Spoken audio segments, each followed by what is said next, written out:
Но мне кажется, что вот события как раз прошлого года в связи с президентскими выборами показали, что как раз именно молодежь, она четко позиционирует себя в качестве той самой силы, которая не имеет страх перед властью. Она не фетишизирует ее, понимаете? То есть она реально требует изменений. Запрос на изменения у нее очень серьезен.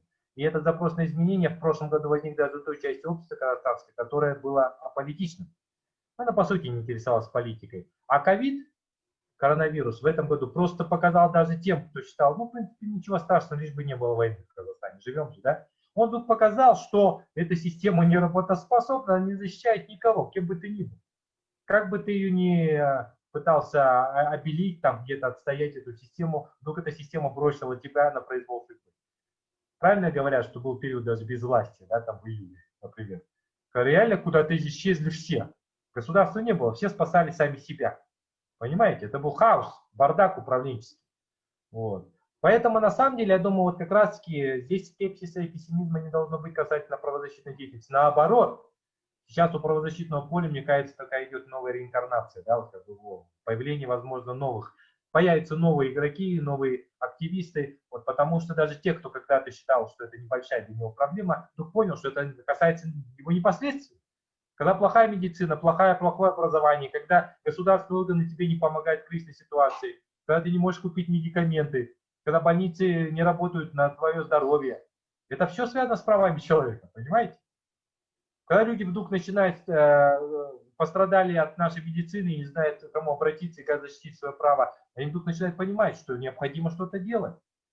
То есть я думаю, что как раз-таки вот события прошлого года и эпидемия коронавируса, наоборот, мне кажется, создают новую платформу и основу для появления новой когорты правозащитников. Понятно то, что их тоже нужно учить, понимаете? Вот даже, например, я на своем уровне пытаюсь это делать через образовательные вещи. Вот у меня есть YouTube-канал Аудитория МКЗ. Таких образовательных каналов должно быть много. Могу сказать, что запрос на них есть, уже появился. Люди все равно задают вопрос, а что делать, а как, а куда обратиться. Вот поэтому мне кажется, то, что чем больше будет разных площадок, разных групп, разных информационных каналов, связанных с правозащитной деятельностью, тем больше вы найдете благодарную аудиторию. Она уже есть, она уже появляется. Да, она не уходит на площади, да, она сейчас активно не позиционирует себя как правозащитники, но она имеет запрос на такую информацию.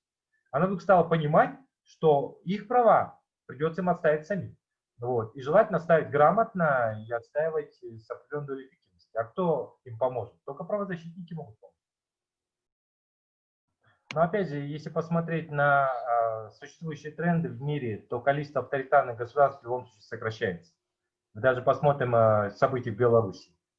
То есть мы видим, что даже там, в этой системе, где вроде бы тоже многие были довольны когда-то политикой, там, Лукашенко, внутренней, может быть, внешней и так далее, мы видим, что там появился большой запрос на изменения, эти митинги, процессы показали, что любые системы будут трещать, если они не исходят с точки зрения интересов граждан, с точки зрения отстаивания их политических прав, гражданских прав и так далее. Потом, опять же, если речь идет о Казахстане, понимаете, в системе, где критиков наказывают, критиков этой системы, а ведь критики системы, мне кажется, это самые главные помощники любой системы, потому что они указывают уязвимые зоны, которые завтра могут взорваться и разрушить эту систему. Так вот, в системе, где критиков наказывают, а льстецов приближают, эта система обречена.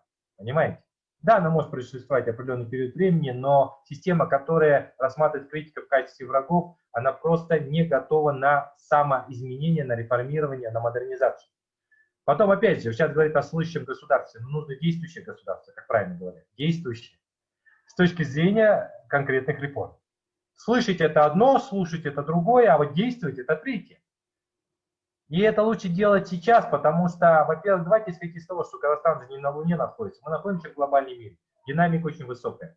Я вот часто разговариваю даже с представителями бизнеса, и знаете, какой интересный момент? Я задаю вопрос, а вот вы, если бы предложили власти, с чего стоило начать в плане того, чтобы бизнес в Казахстане был конкурентным? И знаете, что они отвечают? С политических реформ. То есть даже бизнес, который долгое время эту тему не любил поднимать, они стали понимать, что без политических реформ даже экономика не развивается. А политические реформы, опять же, это не национальный совет, там, общественное доверие, это там, не праймерис Ротана, все это мистификация. Это опять же те вот эти конкретные рекомендации, предложения, которые звучат уже не первый год с точки зрения изменение партийного законодательства, формирование нового парламента за счет электоральных партий, принятие закона о местном самоуправлении, реформу судебно-правоохранительной системы. То есть уже большой, на самом деле, из тех предложений, рекомендаций, которые за эти годы было озвучено, давно уже сложен конкретный пакет мер, что делать властям. Там не надо ничего думать, все есть, все уже предложено разными активистами. Но опять же, власть боится делать изменения, потому что она, с одной стороны, слишком консервативна, с другой стороны, она понимает, что если начнутся изменения, то тогда в этой системе ей, может быть, не будет места. Понимаете? И многим представителям этой власти. Она этого, в первую очередь, боится, потому что для нее власть – это синоним собственности. Это не просто про это собственность, это и капитал. Вот. А что касается гражданского общества, знаете, я помню гражданское общество 90-х годов, когда было, помните, вот эта эйфория, энтузиазм, НПО, политические партии, СМИ создавались и так далее.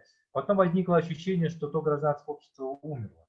Да, ну, многие исчезли с поля, ушли, там, как бы, уже его нет, того гражданского общества, которое, помню, в 90-х годах. Но я сейчас вижу все-таки реинкарнацию гражданского общества через волонтерские организации, через социальные сети. Они охватывают больше людей, там появляется больше групп. Да, не все сейчас себя позиционируют в качестве политических активистов или правозащитников, но я вижу, что, например, даже если вы занимаетесь экологической проблемой, в любом случае вы упираетесь в вопрос изменения системы. Понимаете? Рано или поздно вы упрете. Если вы занимаетесь защитой животных, вы все равно будете упираться в систему. Вот. Любую проблему, какую не возьмите, даже самую политическую, вы в любом случае упретесь в то, что эта проблема не будет решена, если не будет проведена в системе политические изменения, если она не будет меняться с точки зрения интересов граждан. Понимаете? Поэтому на самом деле я думаю, что ставить, скажем так, то есть завершать наше общение на такой пессимистической ноте не стоит, потому что, во-первых, жизнь продолжается. Вот, в Казахстане с прошлого года мы видим все-таки определенную волну интереса к политике, это уже хорошо, и определенную активность, в том числе и гражданскую. Будут в следующем году парламентские выборы.